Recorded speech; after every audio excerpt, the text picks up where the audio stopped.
ஐயா, வணக்கம். ரொம்ப இனிமையான ஒரு தருணத்துல நல்ல இறைவனை பத்தி ரொம்ப முக்கியமான விஷயங்கள் எல்லாம் எங்களுக்கு சொன்னீங்க.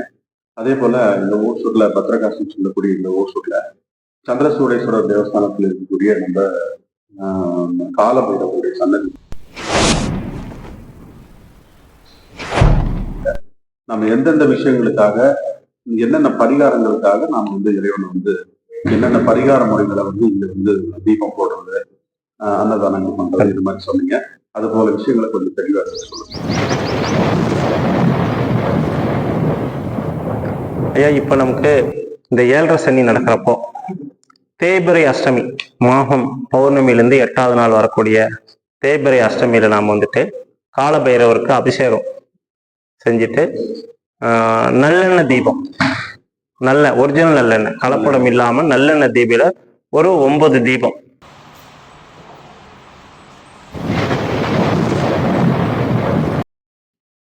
மண் விளக்குல 9 தீபம் ஏத்திட்டு செவ்வாழை பழம் அவருக்கு நெய்வேத்தியத்துக்கு கொடுத்து நாம் அதை செய்யலாம்.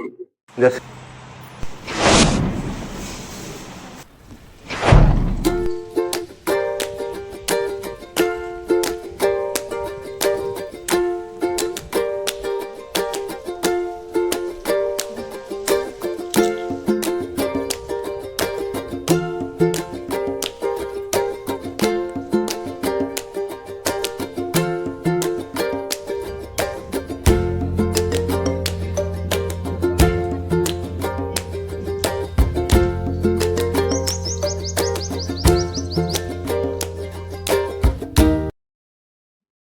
மகி பைரவா யூடியூப் சேனலுக்கு அது என்னுடைய வணக்கத்தை தெரிவித்துக் கொள்கிறேன்.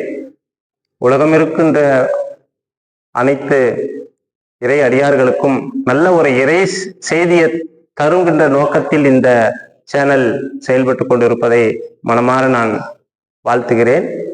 ஓம் பைரவாய் வித்மகே ஆகர்ஷனாய் தீமகி தன்னோ சொர்ண பைரவ பிரசோதயா. நம்ம ஒசூர் அப்படின்னா 3 தெய்வங்களுக்கும் உள்ள முப்பெரும் தெய்வங்கள் பிரம்மா, விஷ்ணு, சிவன், 3 பேர், இந்த 3 மலைகள் இருக்க ஒசூர்ல. ஆசியாவிலே வேற எங்கேயும் கிடையாது. இந்த 3 மலைகளும் இருக்கிறதுனால முப்பெரும் தெய்வங்களும் 1000 2000 வருஷத்துக்கு முன்னால இந்த ஓசூர்ல இந்த சந்திரசூடேஸ்வரர் மலையில சித்தர்களோட அவர்கள் இருந்ததா இருக்குது. அதனாலதான் இந்த இடத்துல ஒரு 4-5 கிலோமீட்டருக்குள்ளேயே 3 மலைகள், பிரம்மாவுக்கு ஒரு மலை, சிவனுக்கு மலை, பெருமாளுக்கான மலை இருக்குது. 3 பேருக்கும் கோயில்கள் இருக்குது. இதுல யார் பெரியவன்ற பாக்குறப்போ சிவன் தான் பெரியவன்றான். இந்த மலை தான் பெருசா இருக்கும். இங்க சிவன் மலையிலிருந்து பிரம்ம மலையும் விஷ்ணு மலையும் பார்க்க முடியும். பிரம்ம மலையிலிருந்து சிவனை மட்டும்தான் பார்க்கணும், விஷ்ணு நீங்க பார்க்க முடியாது. அதே மாதிரி விஷ்ணு மலையிலிருந்து பாக்குறப்போ சிவன் மலை தான் பார்க்க முடியும், பிரம்மாவுடைய மலையை நீங்க பார்க்க முடியாது. ரொம்ப அதிசயமான. ஆமா, சிவனதனுடைய மலை தான் உயர்ந்திருக்குங்க. அதுதான் எங்க ஐதீகம். இன்னொன்னு, ஓசூர்ல இறக்கிறவங்களை எரிக்கிறப்போ தலை ஓடு வெடிக்காது. இந்த சுடுகாட்டுல, ஆமா, இந்த சுடுகாட்டுல யார் தலை ஓடும் வெடிக்காது, அப்படியே சாம்பல் ஆயிடும். வெடிச்சா என்ன ஆகும்னா அந்த எழுத்துக்கள் சிதறும், மீண்டும் பிறவி இருக்கும். நம்ம எழுதுன அந்த மண்டை ஓட்டுல இருக்கிற மொத்த எழுத்தையும் எரிஞ்சிட்டா மறுபடியும் பிறவி இல்லை.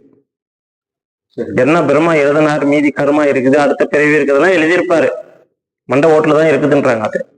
அது என்ன ஆகுன்னா ஒசூர்ல சுடுகாட்டுல எரிக்கிறப்போ மொத்தமா எரிஞ்சிடும், மிச்சம் இருக்காது. வெடிச்சா என்ன ஆயிடும், சிதறிடும்.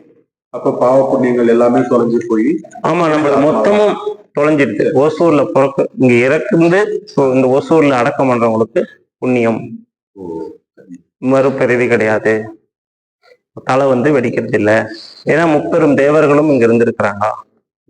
அதனாலதான் அப்படி முப்பெரும் தேவர்களும் சித்தர்களோட சந்திரசூடேஸ்வரர் மலையில சிவபெருமான் இருந்தப்போ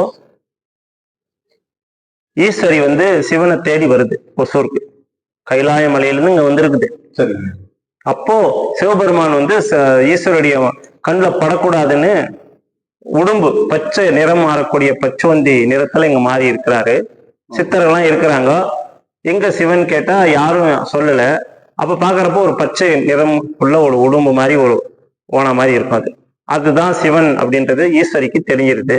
ஏன் இப்படி நாடகம் ஆடுறீங்க, வீட்டுல இருந்து வந்தவங்க, கைலாய மலையில இருந்து வந்தவங்க ஏன் வரல மறுபடியும் அப்படின்ட்டு அதை தொட்டுடுது. அந்த பச்சையா இருக்கிற அந்த உடும்ப தொட்டுடுது. தொட்ட உடனே அம்பாளுடைய நிறம் பச்சை நிறமா மாறிடுது. அதனாலதான் அம்பாளுக்கு மேல மரகதாம்பிகைன்னு பேரு. சந்திர சுடேசர் தன்னுடைய சிவரூபத்துல காட்சி கொடுக்குறாரு. காட்சி கொடுத்து இந்த நிறம் எனக்கு மாறணுமேன்னு கேட்டது. கீழே இருக்கிற பச்சை குளத்துல நீ குளம் இருக்குது, அதுல குளிச்சனா உன்னுடைய நிறம் மாறிடும், பழைய நிறத்துக்கு நீ வந்துடுவேன்னு சொல்றாரு. அதனாலதான் பச்சை குளத்துல அந்த ஈஸ்வரி குளிச்ச குளம் அது பச்சை குளம். குளிச்ச உடனே அந்த நிறம் எல்லாம் பச்சை நிறம் அந்த குளத்துல போயிடுது. இன்னைக்கு வரைக்கும் அந்த குளத்துல இருக்கிற முழு தண்ணி எடுத்துட்டு புது தண்ணி விட்டாலும் அந்த குளம் பச்சையாதான் இருக்கும். இன்னைக்கும் பச்சையாதான் இருக்கும். அங்க பித்ரு கர்மாக்கள் நிறைய பேர் தர்ப்பணம் பண்றாங்க.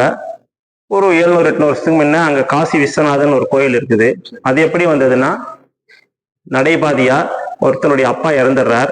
அவருடைய அஸ்தியை காசியில கரைக்கிறதுக்காக அந்த சிவாடியார் இந்த பச்சை குளத்துல தலையில ஒரு அந்த அஸ்தியை பக்கத்துல வச்சுட்டு படுத்து தூங்கிடுறாரு. அந்த அஸ்தி எப்படியோ காத்தோ ஏதோ பட்டு அந்த குளத்துல விழுந்துருது. அந்த அஸ்தி சொம்பு எழுந்து பாக்குற, என்ன சத்தம் கேக்குது, எங்க அப்பாவோட அஸ்தி இங்க கீழே வந்துருச்சேன்னு பாக்குறோம். தண்ணியில அந்த சொம்பு கீழே விழுந்த உடனே அந்த அஸ்தி கொட்டின உடனே மல்லிகைப்பூவா மாறிடுது. அப்படின்னா அந்த ஆத்மாவுக்கு மோட்சம். அதனாலதான் அந்த காசிக்கு போய் விஸ்வநாத தரிசித்து கங்கையில அந்த அஸ்தியை கரைக்கணும்னு போன அந்த ஆத்மாவுக்கு இந்த பச்சை குளத்துலதான் மோட்சம், அது ஆத்மா சாந்தி அப்படின்றத அந்த இடத்துலயே சிவலிங்க பிரதிஷ்டை பண்ணி காசி விஸ்வநாதர் அந்த கோயில் அங்க பச்சை குளத்து மேல மேற்கு கரையிலே இருக்குது. மேற்கு கரையில இருக்கிற காசி விஸ்வநாதர் அதுதான். அவ்வளவு சிறப்பு வாய்ந்த காசி விஸ்வநாதர். நிறைய பேருக்கு தெரியாது ஏன்டா காசி விஸ்வநாதர் வச்சிருக்கிறாங்கன்னு. அது அந்த இடத்துல அந்த ஆத்மாவுக்கு மோட்சத்தை கொடுத்து மல்லிப்பூவா அந்த சாம்பல் மாறிடுச்சு, அஸ்தி மாறிடுச்சு. அப்படியே அந்த குளத்துல பெரியவங்களுக்கு நம்ம தர்ப்பணம் செய்யறப்போ அவங்க பரிபூர்ணமா மோட்சம் அடைவாங்கன்றது ஒரு ஐதீகம். அப்படி அந்த காலத்துல சிவபெருமான் நீங்க சந்திர சூடேஸ்வர மலையில திருவிளையாடல் இடத்துனாலதான் சந்திர சூடேஸ்வரர், அந்த பக்கம் பெருமாளுக்கு இங்க கோயில், சித்தர்கள்லாம் திருவிளையாடினப்பதான் கால பைரவருக்கு இங்க சேர்த்துறோம். இந்த மலையில இந்த படியில தான் ஏறி வருவாங்க அடியார்கள் சிவனை கொண்டாடுறப்போ. தேர் திருவிழா கீழே தேர்பேட்டையில் நடக்கும். கல்யாண சூடேஸ்வரரா அங்க இருக்கிறாரு. அப்போ உற்சவ மூர்த்திகள்லாம் எடுத்துட்டு வரப்போ இதில் தான் வர்றப்போ காசியில நம்ம குளிச்சுட்டு காசி விஸ்வநாதர், அன்னபூரணி எல்லாரையும் பார்த்துட்டு கடைசியா பைரவரை பார்த்துட்டு வந்தா நமக்கு மோட்சம், கர்மா கழியுதுன்றது காசியோட ஐதீகம். ஓசூர்ல முதல்ல இந்த படியில கால பைரவர் தரிசனம் முதல் தரிசனம். இந்த படியில முதல்ல இதுதான் இங்க சித்தர்கள் இவங்கெல்லாம் இங்க கால பைரவர் வச்சிருக்குது இந்த மலையில. இவரை கும்பிட்டு சந்திரசூடேஸ்வரரை கும்பிட்டு மீண்டும் இவர் ஐயா என்னுடைய பிரச்சனை கல்யாணம் ஆகலை, இல்லை வறுமையில் இருக்கு, இதெல்லாம் பிரச்சனை இருக்குது இவர்கிட்ட சொல்லிட்டு மறுபடியும் ஐயா கிட்ட போய் சந்திரசூடேஸ்வர்கிட்ட முறையிட்டு மறுபடியும் இவர்கிட்ட பெரிய கிட்ட சொல்லிட்டேன், என் கோரிக்கையெல்லாம் நிறைவேற்றுங்க, இவர்கிட்ட சொல்லிட்டு தான் போகணும். அதுதான் கால பைரவர் தரிசனம் இங்க முதல் தரிசனம். அந்த மலையில பைரவர் தனி கோயில் அதுக்குதான் வச்சிருக்கிறாங்க, சித்தர்கள் பிரதிஷ்டை பண்ண. இதுவும் 1000 வருஷம் பழமையான கோயில். சித்தர்கள் பிரதிஷ்டை. நீங்க நிறைய சித்தர்கள் போறாங்க. ஒரு சில நேரத்துல அப்படியே உட்காந்து ஒரு மல்லிப்பூ வாசனை வரும், இல்ல ஒரு ஒரு நறுமணமான பூ வாசனைகள்லாம் இங்க வரும். கொல்லிமலை இது மாதிரியான இடத்துல சித்தர்கள், இப்ப இருக்கிற சித்தர்கள் இவர் தரிசித்துட்டு போறாங்க. காலபைரவரை தரிசனம் பண்ணிட்டு போறாங்க. அடியேன் ஒரு 18 வருஷமா இவருக்கு நான் சேவை பண்ணிட்டு அபிஷேகம் பண்ணிட்டு பூஜை பண்ணிட்டு இருக்கிறேன். இது மாதிரி இங்க காலபைரவரை நம்ம வழிபடுறப்போ நம்மளுடைய இப்ப 7.5 சனி, இன்னைக்கு சனி மாறுதுன்றாங்க. அப்படி சனியால வர பிரச்சனைகள் இருந்தாலும் இவரை கும்பிடுறப்போ அது நீங்கும். மற்ற நவகிரகங்களுக்கு பிரச்சனை, இப்ப ராகுவால பிரச்சனை, இல்ல கேதுவால பிரச்சனை, இல்ல வேற கிரகங்கள் நமக்கு பலம் இழந்து இருக்குது ஜோசிய ரீதியா, இந்த கிரகம் பலம் இழந்து இருக்குது, இது பலம் பெற்றா உங்களுக்கு நல்லா இருக்கும், வாழ்க்கை நினைச்ச காரியம் நடக்கணும், ஜாதக ரீதியா இருக்கும். அப்படி இருக்கிறப்ப இவரை ஒரு அபிஷேகம் பண்ணி, பைரவருக்கு அபிஷேகம், நெய் தீபம், நல்லெண்ணெய் தீபம் ஏத்தி ஒரு 10 அடியாருக்கு அன்னதானம். இங்க அவருக்கு சிறப்பானது அன்னதானம், அபிஷேகம் அன்னதானம். அப்படி அவருக்கு ஒரு அபிஷேகம் பண்ணி அன்னதானம் பண்றப்போ நமக்கு பலம் இழந்த கிரகங்கள் பலம் பெறும். அவங்க நமக்கு கருணை காட்டுவாங்க. பைரவர், அப்பா நம்ம புள்ள வந்துருச்சுப்பா, கொஞ்சம் கருணை காட்டுப்பா. நம்ம கலெக்டர்கிட்ட போறோம், ஒரு பெடிஷன் கொடுக்குறோம், ஒரு தாழ்தாரை கூப்பிட்டு சொல்றாரா இல்லையா?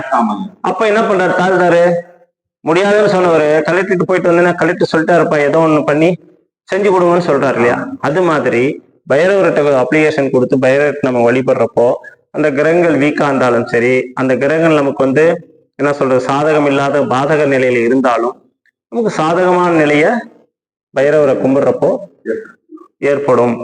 குழந்தை இல்லாதவங்களுக்கு குழந்தை வரும், திருமணம் இல்லாதவங்களுக்கு திருமணம் வரும். நோய் நொடிகள் வருதுன்னா இங்க வந்து முஸ்லிம்களாகட்டும் மற்றவங்களாகட்டும் இவருக்கு வந்து வேண்டிக்கிட்டு போட்டி மாலை, முறுக்கு மாலை, தயிர் சாதம் இது மாதிரி வந்து போட்டாங்கன்னா இம்மிடியட்டா அந்த வியாதி வந்து குணமாகிறதா கண் கூட பார்க்குறோம். முஸ்லீம்கள்லாம் கூட இங்க வந்து முறுக்கு சுட்டு இல்ல கடையில் வாங்கிட்டு பரவாயில்ல மாலை கட்டி போடுவாங்க. முறுக்கு மாலை, போட்டி, பசங்க சாப்பிட்ற போட்டி. சின்ன குழந்தைங்கலாம் ஆஸ்மா வந்துருங்க அதிகம், ரொம்ப மூச்சு திணறல் இது மாதிரி கோல்டு சீசன்ல வரும். அப்போ வந்து இவருக்கு போட்ட உடனே ஒரு 24 மணி நேரத்துல குணம் ஆயிடுது, கண் கூட பார்த்துருக்கோம். அது மாதிரி நமக்கே உடம்பு சரியில்லைனாலும் நாம கும்பிட்டு இவருக்கு ஒரு அபிஷேகம் இது மாதிரி நம்ம அன்னதானம் பண்ணி முறுக்கு மாலை, போட்டி மாலை, உளுந்து வடை மாலை அப்படி போடுறப்போ நம்ம நோய் நொடிகள் நிவர்த்தி ஆகுது.